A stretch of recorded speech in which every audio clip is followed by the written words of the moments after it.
and we're going through the city of York now. This is a great medieval town, the finest city in England that still has the original medieval walls still standing around it. And we'll be spending a few days in York, exploring the countryside as well, the Yorkshire Dales, Harrogate country, seeing the beautiful rolling hillsides and the deep valleys and beautiful streams and small villages in the Yorkshire area, all around the great city of York. We begin our program with a bus ride across the green rolling hills of Yorkshire, passing through little country villages along the way. We're traveling today from Windermere in the Lake District across England to York. We're in the middle of our tour of the British Islands, traveling mostly by train, but we've discovered that to get from the Lake District in the west of England over to York in the east, it's better to go by bus, and there's a convenient connection with the Mountain Goat, a commercial firm that will take you in just a few hours very conveniently from Windermere over to York. And it's a pleasant ride. As you can see, there's a great deal of green rolling hills and interesting scenery, little ponds and lakes, and there's a stop for lunch halfway along. Not at the Naked Cafe. We're continuing on to the little town of Cargrave, where we'll have tea or a light lunch, take a break, stretch the legs, and get off the bus for a little while before continuing on our journey. Typical of the British country towns, this journey is a cross-section through England. A walk through this little hamlet displays a brief vignette that reveals much of the British passion and character. A row of houses, a metal fence, and a pretty small flower garden with somebody to take good care of it. Have a good look at any British village and you'll probably find a small stream and some ducks quacking about, and perhaps even a stone bridge across the stream, and little parks and gardens along the riverbank. And you'll find many towns and villages like this scattered throughout Yorkshire. For example, there's Aldborough, which is a pretty village with Roman town remains and a museum. As we reboard our bus and continue on our journey to York, you might visit Beverley, which is an interesting old market town, or try the village of Burnsall in a lovely setting of moors and fells where an old stone bridge crosses the river wharf. The main town of this part of the countryside is Harrogate. It's about 20 miles west of York, and it's a floral resort. It was formerly a spa. It's famous for its lovely gardens and open common grounds, and it's a very popular shopping center. Another real popular shopping market town is Narsboro. We'll be visiting more of this region in our next program that will take you on a tour of the Yorkshire Dales. We'll spend half of next program visiting the lush rural countryside and passing through more of these small towns and villages. For now, we're just passing by, making our way steadily eastward, heading to York. You'll soon see that York is one of the most interesting medieval towns in the entire world. It's that well preserved. Here we are now, into the town of York. It's unique and special because it's a fortified town surrounded by a wall and these gateways you see. There's half a dozen gateways that come into the city, and York has played a pivotal role in British history ever since the Romans first founded the town back in AD 71. And today it's a lively place filled with characters, entertainment, and culture and history. We even found a singing dog.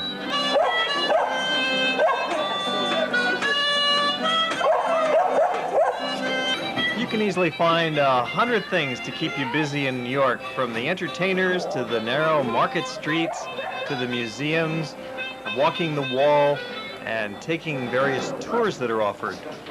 We'll walk more of these narrow streets later in the program, but for now, it's always a good idea to start your visit with a city tour with a local guide. A very good morning, welcome to York, welcome to Viking Tours and our tour of the city. My name's Julie and our driver this morning is Jamie. And those two buildings now in actual fact house York's Castle Museum. By far the best museum in the city. There's over a mile of exhibits in that museum, and they've actually got the recreated streets in there. They took Edwardian and Victorian streets from the city of York, rebuilt them inside the museum, including the authentic shop fronts. It's well worth a visit, so let's hop off the bus and buy our tickets and visit the museum. We'll get back on our bus tour later. It's one of those all-day operations you can hop on and off anytime you wish. The museum is a time machine for you step back 100 years right into the streets and shops of Victorian England in the late 19th century. And the heart and soul of the collection is this beautiful street that's been entirely rebuilt with authentic shop fronts and a reconstruction of a hansom cab invented by Mr. Handsome, a native of York. This collection was largely put together by a simple country doctor back at the turn of the century, Dr. John Kirk, and he had the foresight to realize that many of these things were being thrown away and demolished as homes and villages were being knocked down would have great value to generations in the future. So he began purchasing and acquiring, sometimes in exchange for his medical services, and put together a large private collection which grew and grew through the early 20th century until by 1935 he donated it to the city of York, and it was converted eventually into this fabulous museum. The quality of presentation is equal to any of the great museums of the world. You walk into these environments, you'll compare a kitchen from the 1960s with one of the 1930s. Different kinds of toilets through the centuries. It's a staggering collection ranging from Edwardian hat pins to ancient Roman jewelry.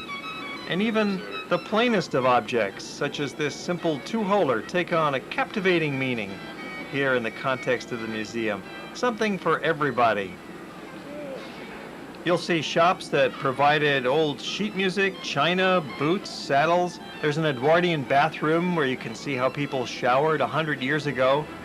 The evolution of vacuum cleaners and lights and washing machines is on display. All of this is contained in two buildings that used to be prisons back in the 18th century. The debtors' prison was constructed in 1705 and housed both men and ladies, but they were having too much fun, so the townspeople built a separate prison for the women in 1780. There's a horse-drawn hand-pump fire wagon, a Victorian parlor, a Georgian dining room, an apothecary, a tobacconist, and there's an ice cream shop where you can purchase and eat genuine ice cream. Yes, they have a snack bar. The old magic lantern shows and Victrolas, right up to almost our modern times with radio and earliest televisions. You've just seen a lot, but we've only given you a quick peek, a preview of the Castle Museum in York. When you're in town, you must go there, and it's another couple of reasons why you can't just visit York for an afternoon. You need to spend a few days to see everything. The Eye of York is this lawn in the midst of these grand public buildings, and we ran into some sort of military spectacle. If you're 4 places behind him, just face that way. If you're 4 places behind him on the next aisle, as you lower the standard will be lowered towards the altar. The standard will be lowered. What's going on? It's the 50th anniversary of the formation of the Parachute Forces. You'll find whenever you travel, there's always something going on. Might be a parade or a concert. And you just need to be lucky and stumble into it, or maybe check the local papers and see if there's anything scheduled for that day. And you'll run into sights like this. Here we have the tiniest little horse you'll ever see. It's a miniature pony, and it looks like just an adolescent at that. Kind of shy and coy and so cute. Everybody wants their photographs taken with it.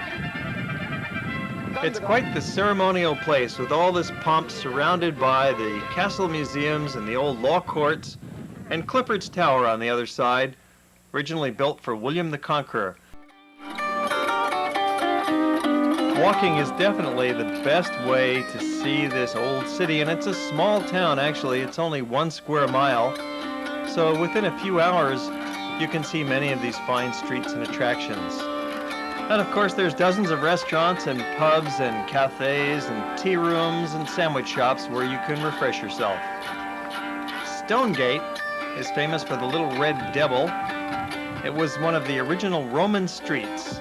the Praetorian Road that led to the Roman headquarters, which is the site of the present Minster.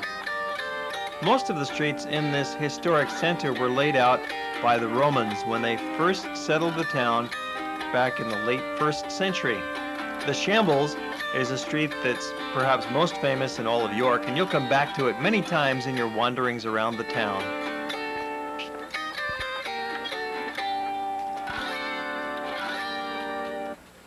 Have you ever seen a more narrow street than the Shambles?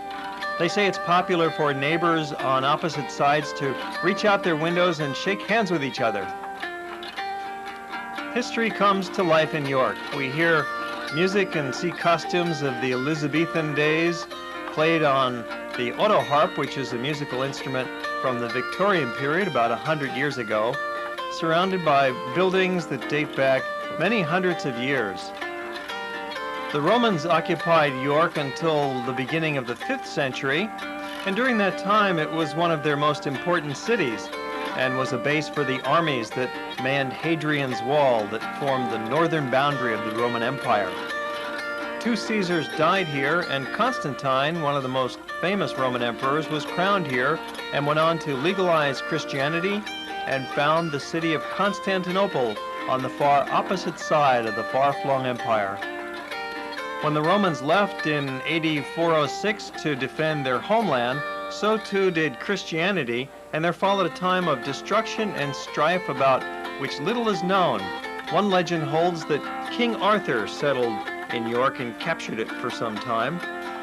In the 7th century, Christianity returned, and by the 9th century, the Danish invaders had conquered York and turned it into a Scandinavian capital of Great Britain.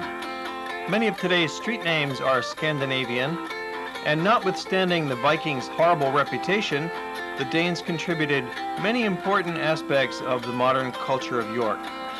They were kicked out around 944 by the Anglo-Saxons, and then in 1066, the Normans invaded and conquered. William's army marched north, established a castle and fortifications, and took control of the area. York evolved into an important market and manufacturing center based largely on the wool industry and the shipping trade. It prospered through the Middle Ages and then went into a period of decline in recent centuries, which fortunately preserved the great historic buildings that were constructed during its boom days. It thus became a perfect place to visit. When you're in York, you certainly want to walk on the wall. It takes about 2 hours to walk all the way around this town on the medieval fortification constructed in the 14th century, and from here you get beautiful views of the Minster, which is the main cathedral that we began our program in, and other parts of town, including St. William's College, which is a religious building that's part of the Minster grounds, constructed in half-timber Tudor style. There's never a college as such. Yeah. And what is it now? Well, it's now, well, we have a museum above here, restaurant of course, and then the back end, there are 3 medieval rooms which we use for functions and exhibitions, etc. So there you have it, York in a nutshell. We've shown you quite a bit during this half hour, but you can be sure there is much more to see in the city of York. So if you're ever in England, be sure to take the train north from London. It only takes about 2 hours by the high-speed train, and treat yourself to several days in this medieval gem.